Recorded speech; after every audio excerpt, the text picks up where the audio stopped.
Hi, I'm Joseph Lidster, and you're listening to the Sirens of Audio.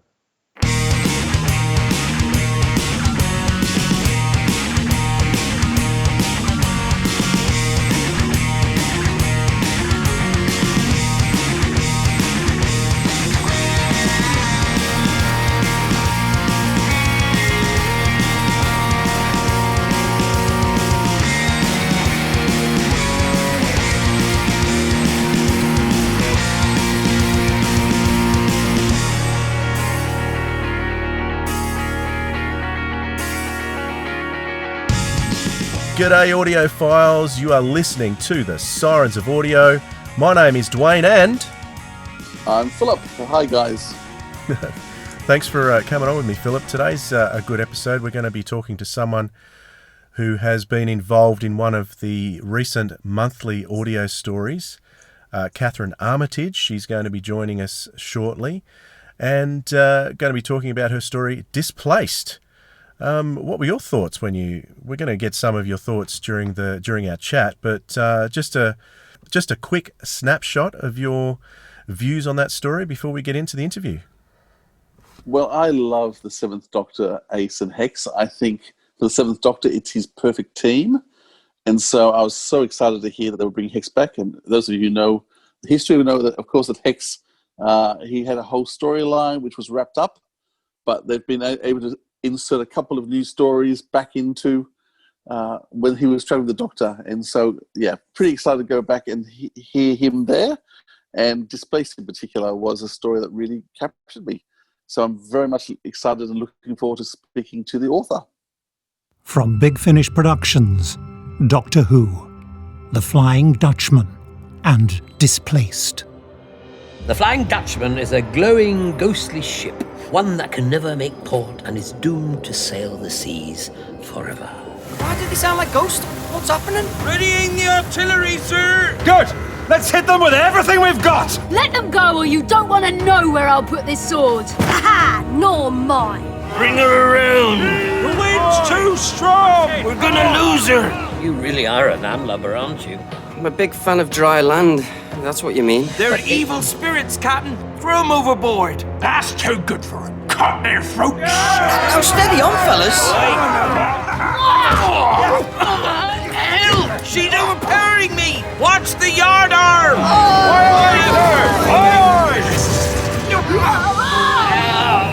Ace! What did you do? I didn't touch anything!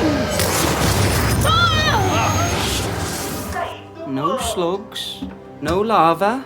So far, so good. Earth. 2020, I would say. I thought all the doors were stuck.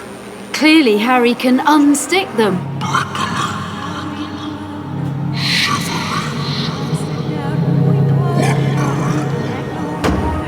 But a 2020 Harry can't move doors. My brain knows ghosts aren't real, but my gut tells me this place is haunted. Big Finish. We love stories. All right, joining us is the writer of the monthly story Displaced, Kat Armitage. Thanks so much for joining us. Thank you so much for having me. It's an absolute pleasure. Now, it's got to be so exciting for you. You're a first-time Big Finish author. How does it feel for you? It feels quite surreal, particularly with the year we've had, I think. And there have been so many stages of excitement with it. So when I first got the job, I was insanely excited. My poor flatmate said I almost burst his eardrums. And then the first script notes, I was excited about that. And then I was very excited about the recording. And then now with the release, so I've had loads of lovely moments of just absolute, it's kind of a writer's dream, actually, to be able to write for their favorite show. And so, yeah, I mean, it is completely surreal and absolutely wonderful. I'm not going to be cool about it at all. Like, the recording day was genuinely one of the best days of my life. I'm like everything else. I'm like, sorry, family, friends, all the good times we've had. Nope. Hearing Sophie, Aldred and Sylvester McCoy and Philip Olivier do my script. No, there's nothing better. So yeah, no, it's been a real joy, and I feel very privileged to join this this amazing team of writers who get to write for these characters. Yeah, well, congratulations, because it is a great story. Can we can actually go back? Can we go back a bit first? Because I'd love to hear about your Doctor Who cred.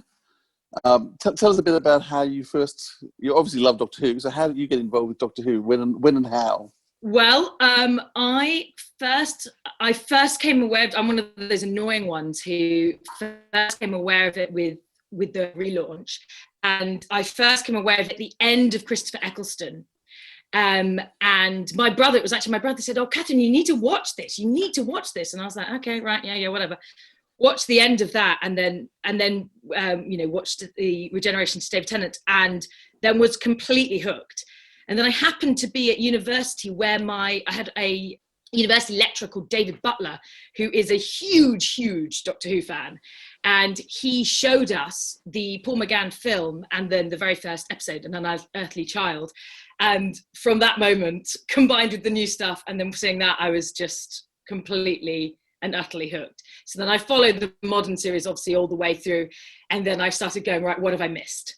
And going back and look, and trying to, at the time, it was much harder to get hold of the classic stuff. So I was kind of just trying to find it wherever I could. And I was a student, never had any money to buy DVDs. And then very luckily, I found a kindred spirit who I actually named the villain in Displaced after, as a little bit of a tribute to him, because he then really introduced me into like all the more extended lore and things. But Big Finish was actually one of the very earliest. After seeing the Paul McGann movie, I was like, oh, okay, that was interesting. But I love Paul McGann. What else is there out there?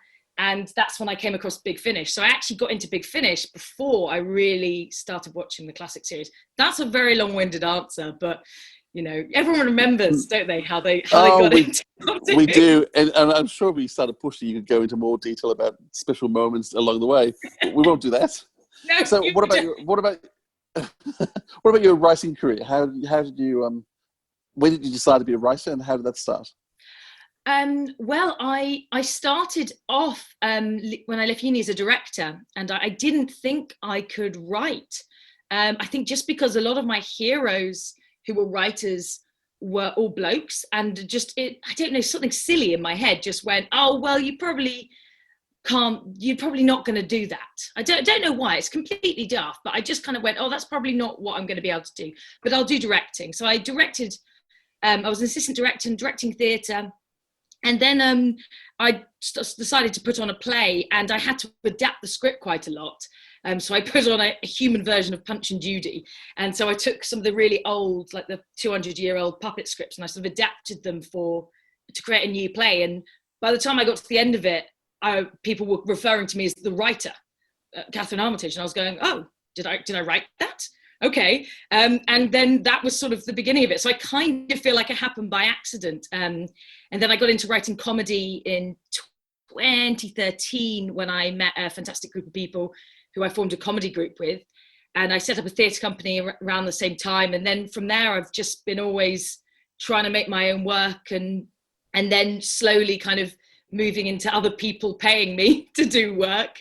So I've mainly done theatre. So this is my first foray into audio, but I love audio drama and I love radio. So I've been hoping for this for a long time. What kind of theatre theme genre do you write? Comedy mainly? Yeah, kind of all sorts. I mean, I've mainly done with my theatre company, we do adaptations. So I've done lots of adaptations of things. So quite a lot of classics. I've done an adaptation of Dracula, and I did another one of Frankenstein. So I did a couple of site-specific in this really lovely old Tudor house in East London. So it's like a site-specific thing, but I adapt them quite heavily. They're quite rewritten because there's quite a lot of things I want to bring out. So I've done quite a lot of that. And I've been so lucky. I've written an opera, the words, not the music, which was an absolute joy. I've written like quite serious plays. I've written comedy plays. So I kind of do all sorts, and I really have been interested in a while in science fiction, trying to put science fiction in theatre, which doesn't happen very often. And there's a sort of, it's changing slightly, but there's always been a bit of a snobbery about science fiction on stage. So that's something, and like with adapting Frankenstein, I wanted to make something that was really like clear, because a lot of people forget about Frankenstein. It's, arguably perhaps the first science fiction novel, and it is, it's the foundation of it, even if you can argue about whether it's the first. So I wanted to really bring out the science fiction of it. So I quite like leaning into genres. Sorry, I give long-winded answers to everything, by the way, so just feel free to interrupt me. Writers love to talk about our writing, it's so nice when people take an interest in us. We're usually hidden in the background, so. You spend so much time locked away by yourself that someone's talking to me, I've got to talk. Yeah, all the writers I know are like that. And most writers I know spend so much time, I'm no good, I can't write anything decent. So you get a bit of praise over the moon too. So true. So how did you come to write for Big Finish? How did that happen? Well, the show I was just talking about, I did this production of Frankenstein, and a writer called Lisa McMullen, who is a fantastic writer, writes a lot for Big Finish.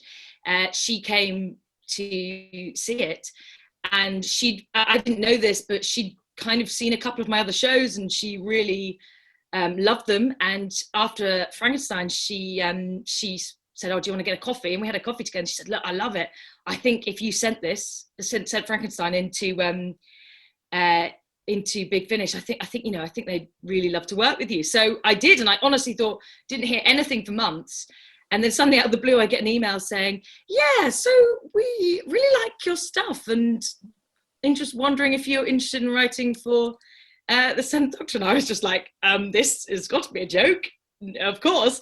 So I was in some ways I feel really lucky, because it was just a kind of perfect mix of things coming together. But also I was really pleased that I always say to people who want to get into writing, try and put your stuff on somewhere, anywhere, because actually that is the nicest way to get a job, and it's the best way to prove yourself, is when someone actually sees something you've done and goes, well, that's really good, and I can see how what you do can be transferred. That's what Lisa said about the play, not what I'm saying about it, by the way. She said it was really good. I have no comment. I'm sure it's fantastic. Thanks. So you were contacted, they suggested Seventh Doctor. Did they ask you for some storyline ideas? What's the process? So yeah, the process was actually so much fun, quite nerve-wracking, because they say, right, Seventh Doctor, Ace Hex, and anywhere. You can go anywhere in time and space. And so your brain at first sort of boggles slightly. I mean, obviously I've been thinking of Doctor Who stories forever, but you when you're suddenly given that huge canvas, it's quite overwhelming. But then, I sent in, I think, about 5 different paragraph pitches of ideas, and they were all over the place. Some way in the past, some way in the future, like alien planets, all over. And then the one that they came back and said, the one we really like, was one set in Norfolk. So of all of time and space, I went for, in the end, it was modern day or contemporary Norfolk. So that was quite a strange journey, but there was just something about that idea, and the idea was quite, I think the actual concept of it hasn't changed much. So what people are hearing now is really what that first idea was. So there was just something about that they liked, and then you have to, from there, you need to create a storyline, and then that goes through various revisions. And then you create a kind of like really short storyline to get approved by like all the top dogs. And then from there it's commissioned and you start to write the script. So there's quite a lot of stages to the process before you actually start writing. So I felt like I'd spent quite a long time with these characters and with this story before I actually started to type, which was quite nice actually. I found it in a way came quite easily because I'd spent so long just thinking about it and like living with these voices in my head. So it was actually a really nerve-wracking at times, but a really lovely process. One thing that stood out to me from the script was a date that it said in April 2020. Now, you would have written this before you knew the events that were going to happen in 2020. But so I think this is the first story I've heard set during this particular time period. Very interesting, and it doesn't actually. The story doesn't change. It does, yeah, that's right. That's the word I'm looking for. It doesn't contradict anything that's happening in the present too. So that's that stood out to me. And I noticed on the extras too that that you were brought back on to talk about the fact that you sort of wrote a lockdown story ahead of lockdown. Yes. I mean, I can't really claim any credit for it because it was I'd just luck really, or not luck really. But I don't know. I still can't quite explain how I wrote a lockdown story, several months. I mean, I started writing it, a year before this happened. And I honestly, I don't know how that, and I'm so glad that it can still exist, because I think that has some writers I've been talking to have been finding that really difficult, that, how do you write for a world that's so different? Like, do we have to change everything, with the scripts we're pitching? And if we're pitching a script which has like a meeting in a hall and it's set nowadays, can we not do that? Can we not? So in a way, I feel really fortunate in a way that my story, didn't contradict that, and didn't, because I think it would have felt difficult for people listening to something set in a 2020 that never happened. I actually think that would have been it might have been quite unpleasant, or might have been nice, but it's sort of, so I'm very glad that it kind of all like, well, I'm not, that sounds awful. That's like saying I'm glad that but it would have worked without the pandemic.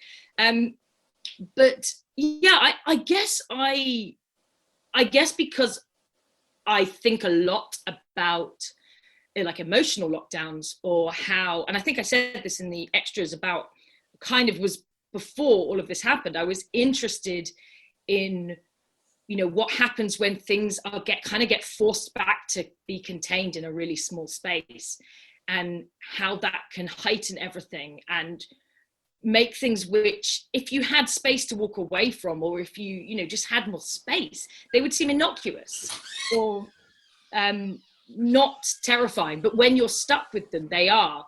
And I guess that's kind of where I was coming from. And then it just so happened that, we all lived through that very experience. The story is quite high concept sci-fi.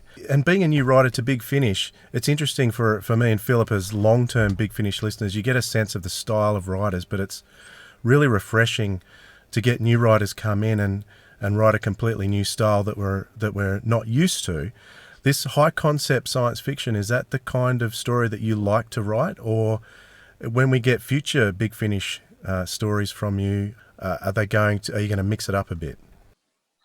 Ooh, that's a really good question, and thank you very much. That's really kind. Yes, I do like high concept, because I like how far you can push things with science fiction, and I also like the sort of philosophical side that to science fiction. I love that. In fact, how that's science fiction at its best is, in a way, a sort of philosophical discussion, and I think high concept lends itself to that more. Having said that, I love a good runaround as well.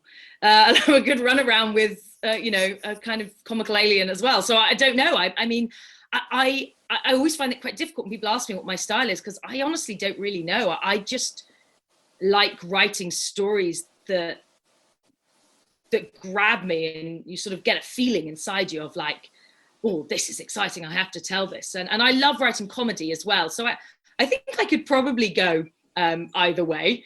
I'll see what happens. I never feel like I'm quite in control. I always feel like the sort of characters and the stories are slightly happening outside of my control, and I'm just trying to tame them and keep them making sense. It's interesting, actually. Dwayne and I haven't discussed, we didn't have a chance to discuss the story beforehand with each other. And so it's interesting, he's put out the high concept point, which is there. But see, for me, it was interesting listening to it. And once again, I'm appreciating Big Fish employing more and more women, because I think women writers bring a very different dynamic to storytelling. And so for me, as I was listening to it, I was thinking more Agatha Christie, Dorothy L. Sayers, murder mystery, the locked house, the undoing the clues. So for me, it was the, once again, what is it about women that love murdering people in houses and doing a whole crime thing? So yes, that was the drag caught me. So what's your passion? What's your interest in terms of crime fiction along the way? Has there been some interest in that? Yes, you've got me. Yeah, absolutely. Yeah, I'm a massive Agatha Christie fan. Right. I really, I love crime fiction. I think because it's so intelligent, like crime fiction at its best is so intelligent. It's so clever and crafty and tricksy. Like it's actually playing a game with you, the reader. Like not many novels do that, when it's like, I know what you're thinking, reader, and I'm not going to do that. Like Christie is the absolute master of it. It's like she sees into your brain and knows what you think's going to happen, and even what you think you're going to second guess is going to happen because you've read lots of Christie. So, and she just like she just takes you somewhere else. And I think for in Christie's era, like writing something like that was like a way that a woman who was incredibly intelligent was allowed to show her intelligence, kind of unabashed. Whilst in other fields, women were constantly having to sort of hold it back or dampen it down, or, kind of present, sort of get around the back, as it were, with their ideas, or, so I love that about her. She was also just really cool. She was like a surfer until she was like in her 70s. She was really awesome. As I was listening to the story, there were certain moments where I was thinking very Agatha Christie, and you planted clues, and there was a couple of times, not more like, there's times when you totally threw me. I thought it was heading in one particular direction. And then there's clues that, there's we're not going to have any spoilers here at all because it's just come out and we want people to enjoy it. But there's one particular clue which was kept being repeated, and I thought I understood what was happening there, and I was totally wrong. And and I knew Ace was getting it wrong because that the characters, of course, they're going to get it wrong, and I thought I was clever enough to work it out, and then I wasn't, and I went, like the Agatha Christie thing, and you got me. I went, she got me, like. So I really think that there's been a lot of intelligent work gone into thinking through and plotting, because it doesn't end up anywhere near where I thought it was going to end up. Well, thank you very much. That is a huge compliment. I'm really blushing now, but I'm very glad. I mean, I was terrified when I remember when we were recording. I was like, it's either going to be so obvious or it's going to be like too much, and everyone's like, this does not make sense. But it was actually when Sophie Aldred came up to me and said, I didn't guess it, I didn't work out. I was like, I think it's okay. And I took that as a good sign. But yeah, thank you. I'm really glad that, obviously if people guess it, that's great. But like, I think for a mystery to be engaging, you have to want to keep guessing, or think, because otherwise, if you work out where it's going, it's no fun at all. So keeping people engaged in guessing is, thank you. Thank you very much. Now you say you were a big Finish, you listened to all the big Finish CDs, so you listened to a lot of Ace and Hex, Seventh Doctor? Yeah, I listened to pretty much all of it. The only thing that stops me is money. I basically buy until I run out of money, and then I'm like, tell me about that. So in terms of, you nailed the characters really well. Ace has been around forever. But in terms of Hex is in his period of doubt of the Doctor and trying to work out where he's standing.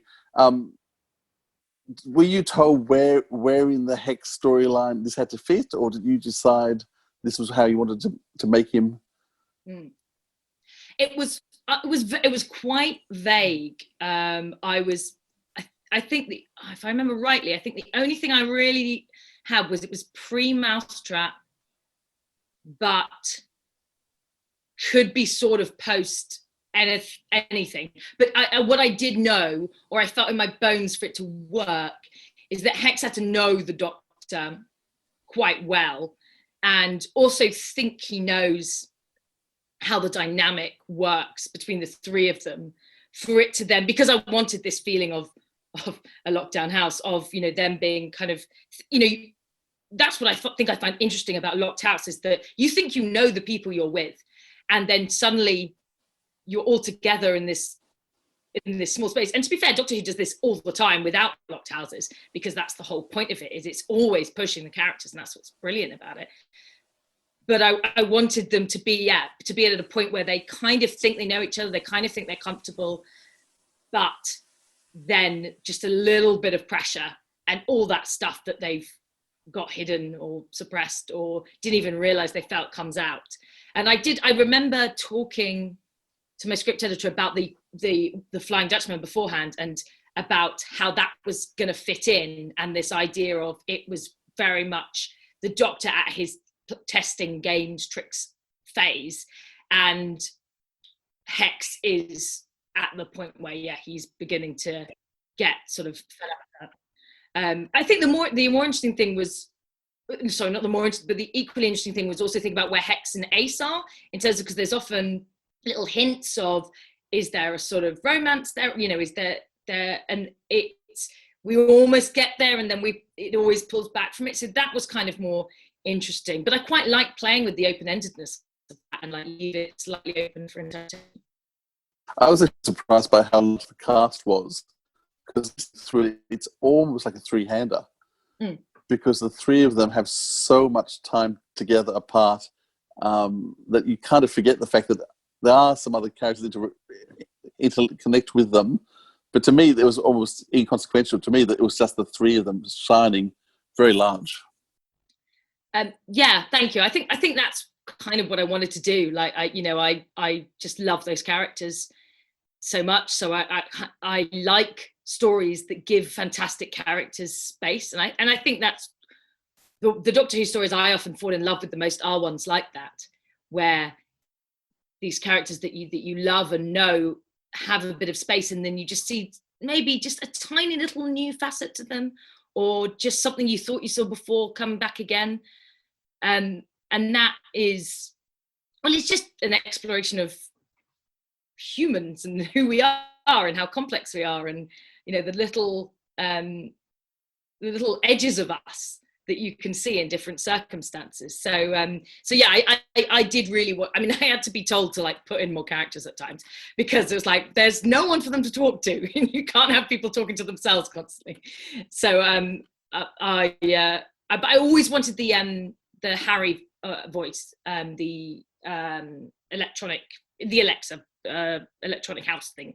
Yeah, Google or whatever it is.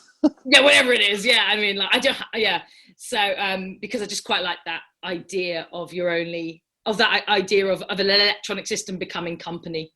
And I have a friend who is quite like, almost like, it feels sometimes like he's a bit good friends with his like Alexa. And I'm like, dude, you know, they're a bit too close. Come on, yeah, rein it back. But I was quite interested in that idea, and like, you know, if you haven't got anyone else to talk to, when if the Doctor's on his own, and the Doctor likes to talk, you might start to form this sort of odd relationship with an electronic voice. So quite like that. That was a fun thing to play with, yeah.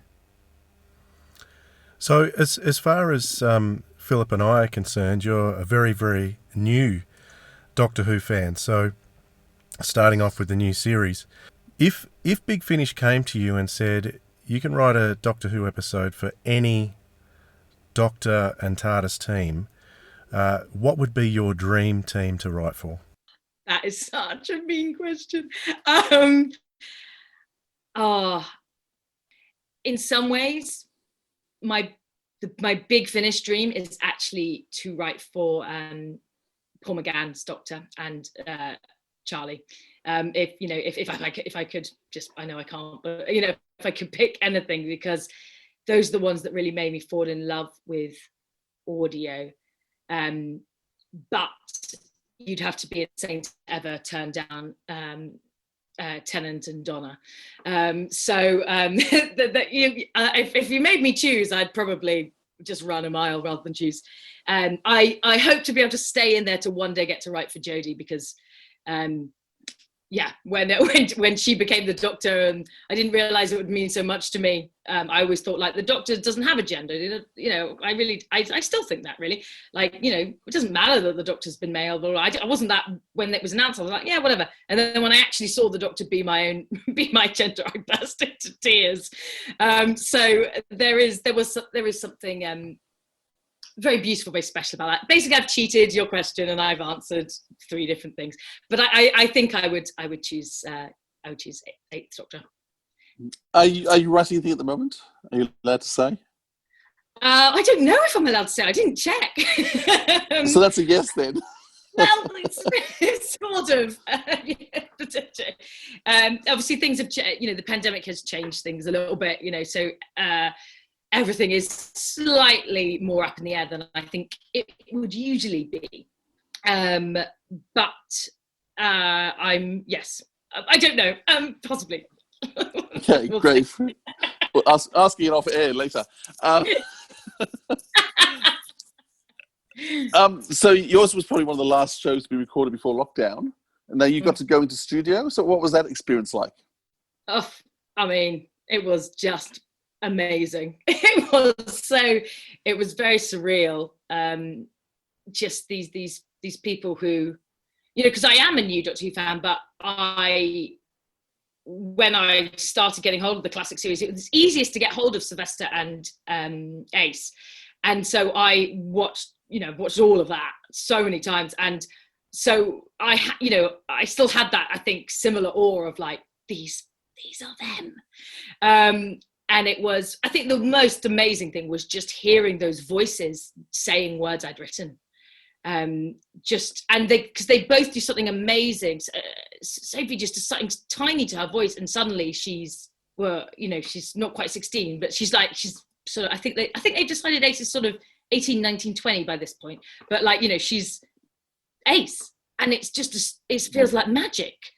So it was a really extraordinary experience, and and it was a fantastic team of actors, and the whole group of them were just so lovely. We actually ended up going to the pub afterwards with some of them, and I think probably one too many beers, but yeah, so it was a really, really lovely, and Big Finish, it just feels like it's just a really lovely company to work for. There's just a real camaraderie feel about it, and they did give us, I'd heard about this from Lisa, but they did give you amazing lunches. Like, I couldn't quite believe how good this lunch was. So yeah, that might be a casualty of lockdown, the Big Finish lunch. That would be a tragedy. So being a writer there, are you just staying in the background? Are people asking you questions? Are they changing all your words and making you cry? Good point. No, I was mainly sitting on a sofa, just kind of clutching my script and listening in awe. They did ask me a couple of questions, but I must say, I think they asked them more so I felt like I was doing something rather than for any point, which is nice, because I feel like as a writer, you feel like a sign that your script is good is if people can take it and just run with it. You know, I always feel that, you know, if you've got good actors and a good script, and obviously a fantastic director, we had a fantastic director in Sam, you can just trust it. So I think they changed one thing, but I was just like, whatever you say, do it. Yeah, you know best. So yeah, I was mainly just like a total fangirl, just watching and having the best day. I can't really claim it as work, to be perfectly honest. But I did answer a couple of tiny questions about should this comma be there, or who are they talking to? Yeah. No, did you have anything else to say about Displaced, Philip?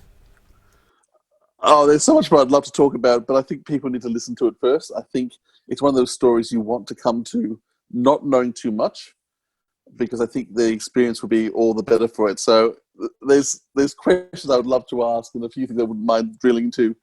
But I actually think, for the sake of our listeners, make sure they listen to it first, because I think they're going to get much more out of it by soaking themselves in it. But in terms of the TARDIS crew and the opening scene in the TARDIS, between the three of them is just a joy. And then the way it unfolds and the conflict. And yeah, I think you've captured the characters so well, and with a great little story. So thank you so much for writing it. Oh, well, thank you so much for listening and enjoying and saying nice things. I mean, this will keep me going for a while now. You know, when I'm sitting in front of my typewriter, just wanting to explode. Typewriter? Why did I say typewriter? Good Lord. A legal pad and pen. Ink quill. Yeah, just scratching it into the dirt, I am. Yeah. You should be dictating to your Alexa, shouldn't you? Oh, obviously, yeah. No, I don't have one of those in my house. They're terrifying. Kat, thanks so much for coming on and having a chat with us, and congratulations on your first published story with Big Finish. We look forward to many, many more. Thank you. We look forward to having you back after the next one comes out. I hope so. We'll see. I'm saying nothing. Thank you so much, guys. You've been brilliant. Thanks, Kat. One thing we like to do on our podcast is give a recommendation. So I thought, seeing as you're there, I could ask you, is there anything that you've been listening to? It doesn't have to be Doctor Who related. It can be music, it can be audiobooks, anything at all that you've been listening to that you'd like to recommend. Yeah, okay, this is a bit odd, but my flatmate is... this is going to surprise me at all. This is not Doctor Who related, but my flatmate is basically, he just like lives in the 70s. Like, you know, we have like a tape player and a record player, and like he basically doesn't really manage to exist in the 21st century. So he sat me down to watch I, Claudius, that was on in the 70s. Yeah, Dirk Jacobi, and yeah. Yeah, I'd never seen it before, and I loved it. Yeah. Yeah. So if anyone hasn't seen I, Claudius, and he then brought me the book, and I've also brought the original, the Roman biographer Suetonius's The 12 Caesars.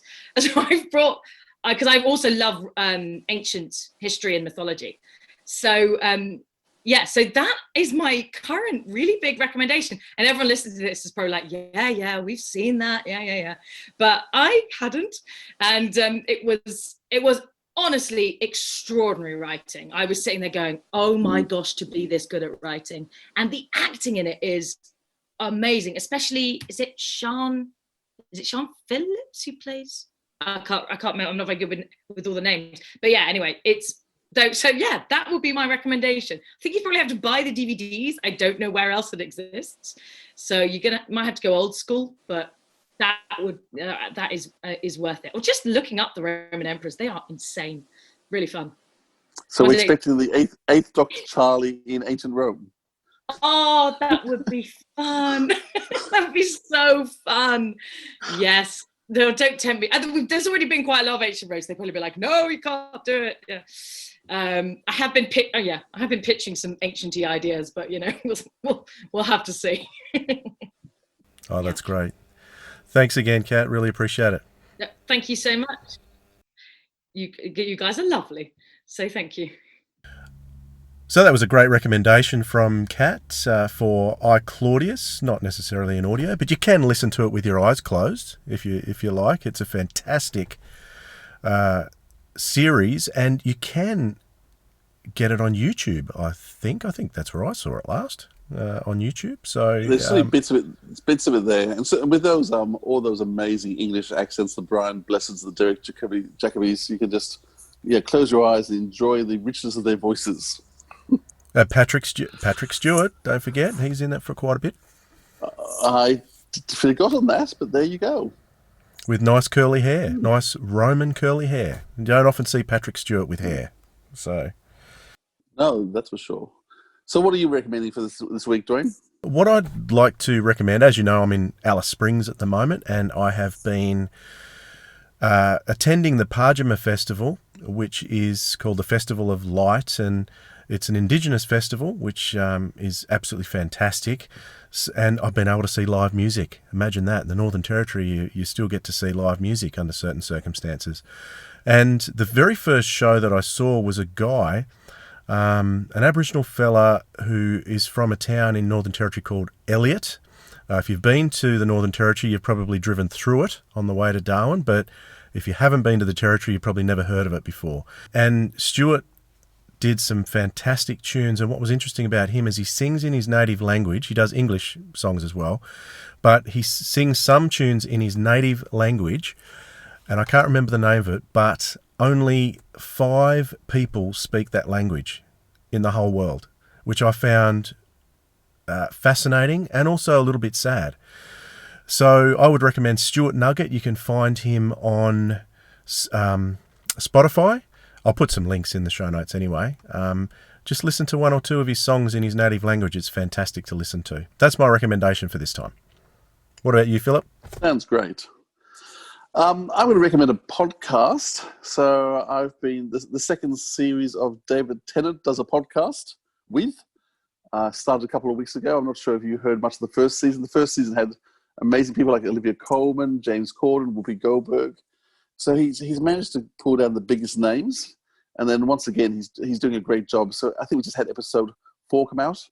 But there's a wonderful with Judi Dench, which is just hilarious. He does a fascinating one with George Takei from Star Trek. So, and there's another one with Dan Levy. So really great people on. He interviews them, gets a lot of dirt on them, but also digs into their life and into things that they care about. So yeah, I'd highly recommend. David Tennant does a podcast with. Thanks for that, Philip. I did listen to the George Takei episode. I can highly recommend that one. He's got fantastic some great stories about Star Trek, but the stuff he talks about... It's more about his personal life that I was interested in. The Japanese intern camps, what happened to him as a child and his family. Yep. That was just heartbreaking. But yeah, amazing. just to spoil it briefly, like during World War II, he was put in. He was American citizen, but because they were Japanese, they were classed as the enemy. So they were put in these camps in the States, which I had no idea about. That was a new fact for me. So. And they had their property taken off them. They had all their money taken off them. Yep. They lost everything. Just heartbreaking. Yeah. So that's what I like about these podcasts with these people, is hearing those stories. Like we know all about Star Trek. We know what he's done, but to hear these things is really, really interesting, and to find out some of their early history that shapes their entire life, still to this day, is really interesting to listen to. So yeah, thank you so much for that. So I hope you've enjoyed this episode tonight, speaking with Kat. Philip? Yeah, she was amazing. Didn't know what to expect. You're never quite sure when you've not actually spoken to someone or met someone. But can I just say, what a funny lady. And yeah, it wouldn't all be on here, but we had a longer chat after the world here. But just hearing about her loves and passions, she's a very amazing woman. And yeah, looking forward, hopefully, for more stories to come soon. Yeah, absolutely. So, thanks for being with us for that, and thanks for listening. Make sure, you lovely audiophiles, keep listening to that audio drama, because you know what? Audio drama rocks!